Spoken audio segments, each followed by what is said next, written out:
Come strengthen your pack at the new Great Wolf Lodge in Manteca. With over 50 attractions, we wanted to see how many we can name in the remaining seconds of this ad.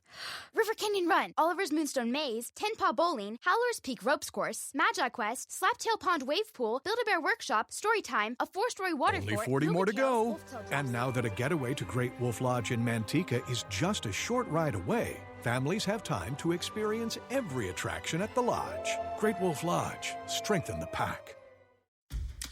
Who doesn't love Texas? From the Alamo to some of the country's best barbecue joints, there are so many great things to do in Texas.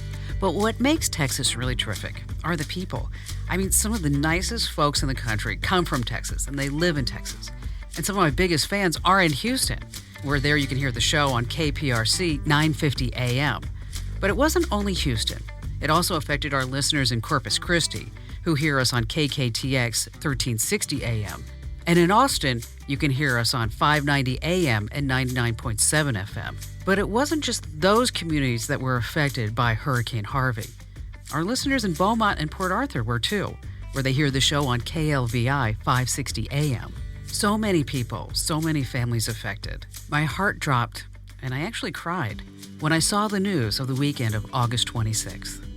The National Hurricane Center literally just now officially changed the pressure for Hurricane Harvey. The storm's wind strength gets higher and stronger. The lower the pressure, the more intense the hurricane. Oh my goodness, oh my goodness. We just got word. It's a Category 4 hurricane.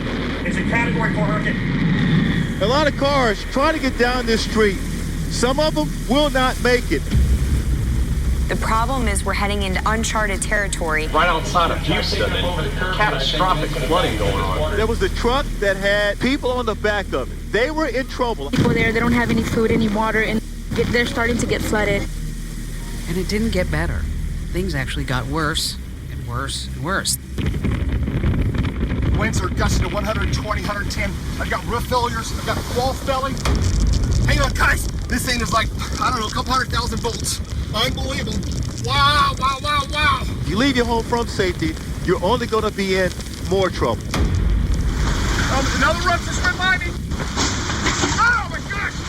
Look at this, guys. 125 mile-an-hour winds, 100 plus. You guys heard, like, I got buildings, I got roofs coming off, I got buildings smashing. The aftermath was devastating. Our town was destroyed, and it hurts. There's this sense of sadness that they have left behind, some of them, homes that they fear will not be there when they get back. Both the FEMA administrator, the governor, and the president deciding to come here first. We actually live in an RV, so we unfortunately had to leave it. And so we're pretty worried that we won't have a home to go back to. Hurricane Harvey is the worst natural disaster ever in American history. The storm has dumped nearly 1 trillion gallons of water on the Houston region and claimed the lives of at least 30 people so far. The government and aid agencies across the country are on the ground, providing help to those who need it the most. But even before the rain stopped falling, another group of people had already mobilized. It seems to happen after every disaster. Charity scammers begin to take advantage of public goodwill, and then they steal billions of dollars from the people who just want to help. Charity scams are nothing new. Some of the first charity frauds took place in the United States more than 100 years ago. What's different now is how these thieves gain instant access to your home through social media, various websites, and overall just the internet.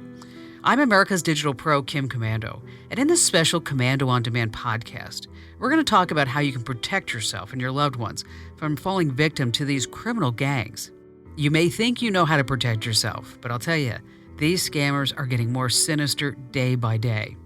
And these are the type of topics that I just love to explore in our Commando On Demand podcast, which if you're not already getting each and every one delivered to your phone, your computer, your tablet automatically, you really should. On Apple iTunes, just subscribe, or on Google Play, hit subscribe, and you'll automatically get my podcast delivered to your favorite Android device.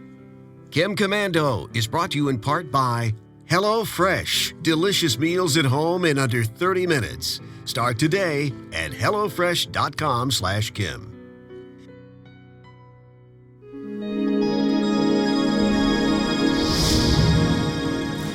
In April of 1918, The New York Times published a story about the secretary for a local charity who had misused donations for his own personal gain. Today, the ability to manipulate the public's compassion has become far more dangerous. Just as Hurricane Harvey made landfall, the scam started on social media. In what seemed like just a few hours, a scam appeared on Facebook targeting victims of the hurricane. The scam post read, "The National Guard is being deployed to our Texas area. If you find yourself in a state of emergency, call this 800 number. Please copy, paste, or share, !!!!!!!!!!!!!" The problem is the number does not belong to the National Guard. It was actually an insurance group. And as you know, if you're in danger, you need to call 911. And imagine knowing someone in the path of the storm. You'd be more willing to reach out and lend them a hand, of course. And unfortunately, scammers try and take advantage of the goodness of people by setting up fake Facebook pages and bogus GoFundMe accounts trying to reel in victims. They typically use actual disaster photos from the storm to make them look official, and then you'll see emotional pleas from hurricane victims that are just not true. So don't fall for them. The cyber criminals will also clone Facebook user accounts to ask friends for money. And if you see this from one of your friends, never click a link through Facebook or social media to send them money. Take the time to personally call them to verify that it's actually them. Yes, that's right. In this high-tech world, we need you to make a phone call. And then you're most likely to see phishing scams claiming to be from pet shelters, a church, or another organization trying to raise money for Hurricane Harvey victims. And like farming scams are also making the rounds on Facebook. These include photoshopped images trying to lure you in to like them or share them or just comment on them.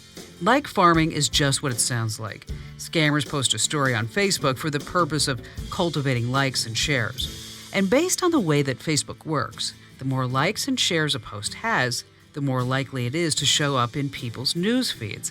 This gives the scammer more viewers for posts that trick people out of information or send them to malicious downloads. The story they originally post normally has nothing dangerous about it.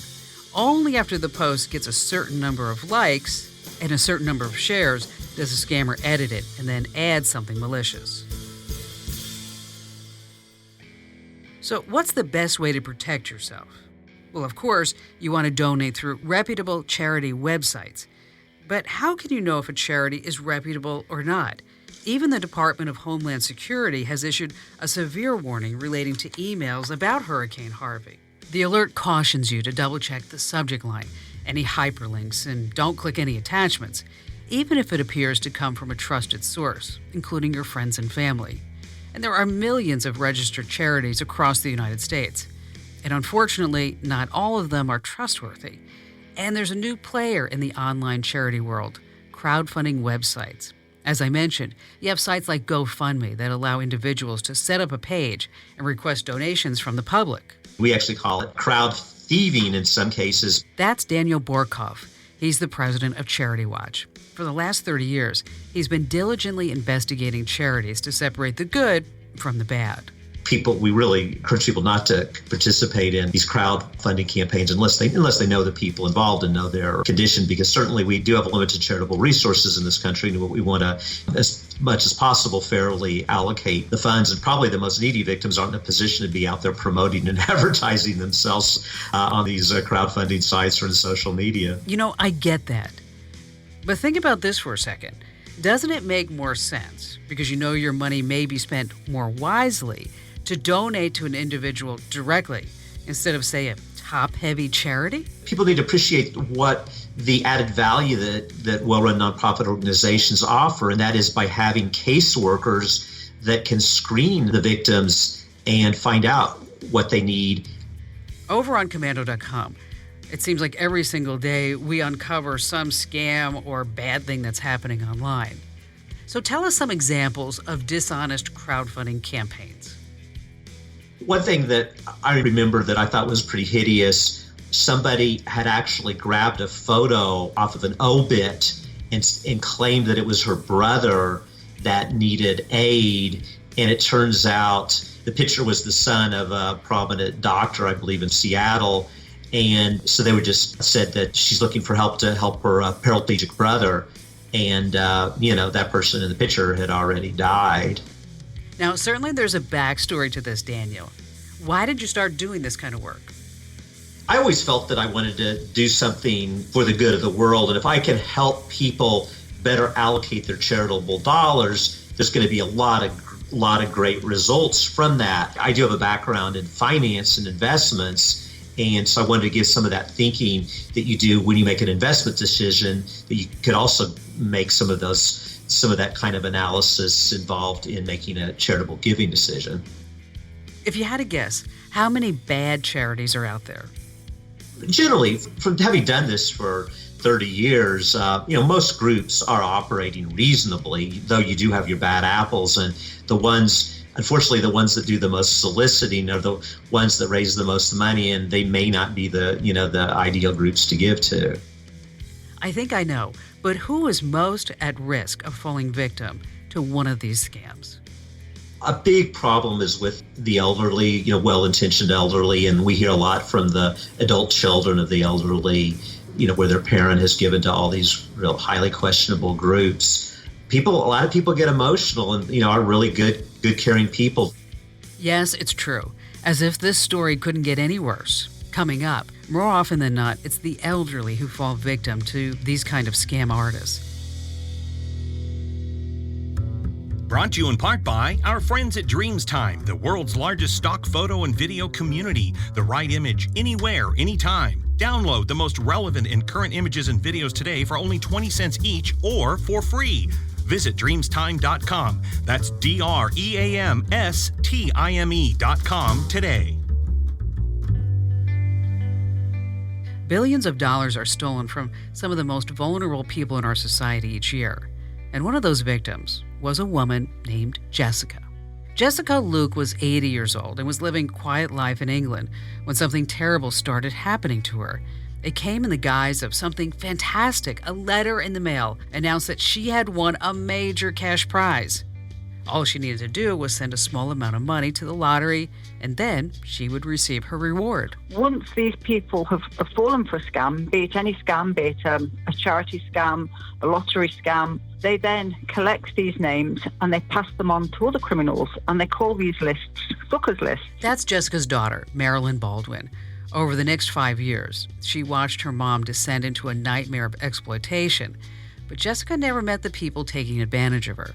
It was all happening through the mail and over the phone. So she started to get more fake lotteries. Clairvoyants were writing to her, telling her that the family were against her, that she had to ignore all doubters. She'd got scammers pretending to be bankers, solicitors, a whole host of fictional characters that actually got into her mind and turned her against the family. So just how many letters and phone calls are we talking about, Marilyn? Literally over that 5-year period, it was a nightmare. She received around 30,000 letters through her door and telephone calls day and night, and nobody would help. And that, because of the recognition of this strong psychology and the lack of help, that's why I started the Think Jessica charity. After Jessica passed away in 2007, Marilyn was determined to prevent anyone else from being preyed upon. Think Jessica works to educate the elderly and their families about the dangers of fake lotteries and charities in the mail and online. Really, we lost a mother and daughter relationship to some extent because she was defending these criminals or these bankers and solicitors and clairvoyants who she thought were really real and turning against the family. So why do you think your mother became so obsessed with these scam artists, Marilyn? She wasn't interested in material things. She just wanted to be comfortable, and she loved helping other people. She started planning what she was going to do with it. She was going to buy homeless people a house. She wanted them to have a garden for the dogs. She was going to help children's charities. She was going to help animals. She was going to set up the grandchildren.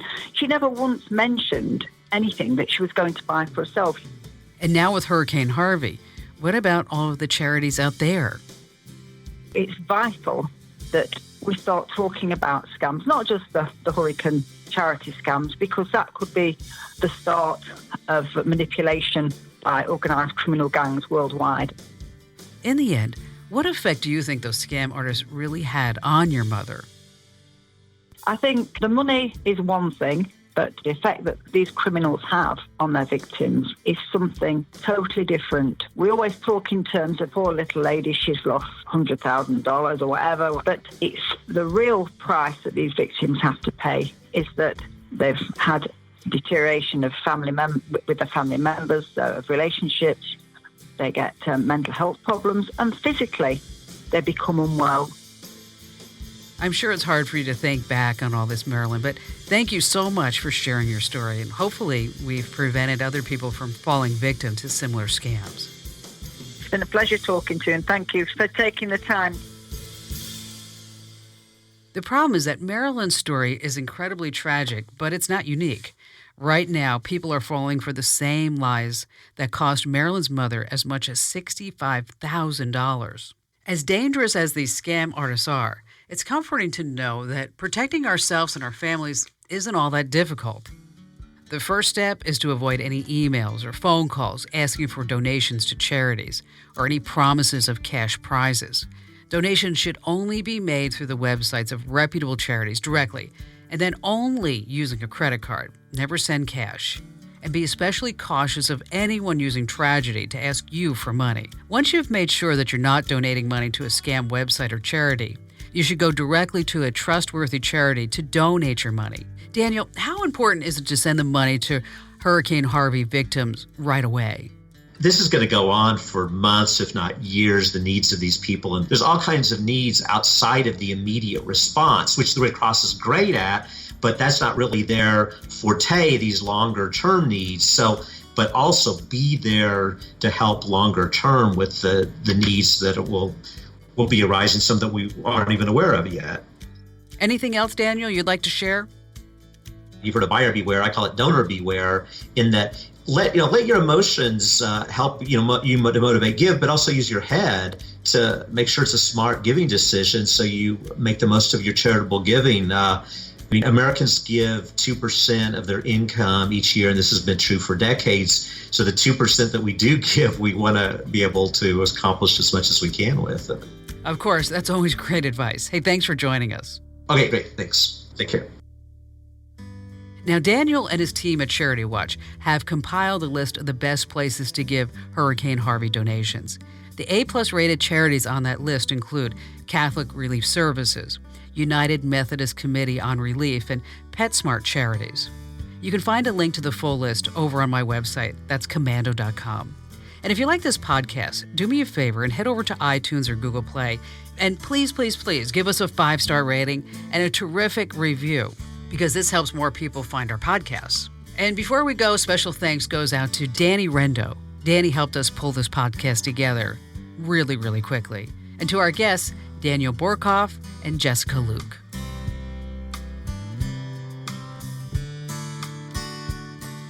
Chem Commando is brought to you in part by Simply Safe.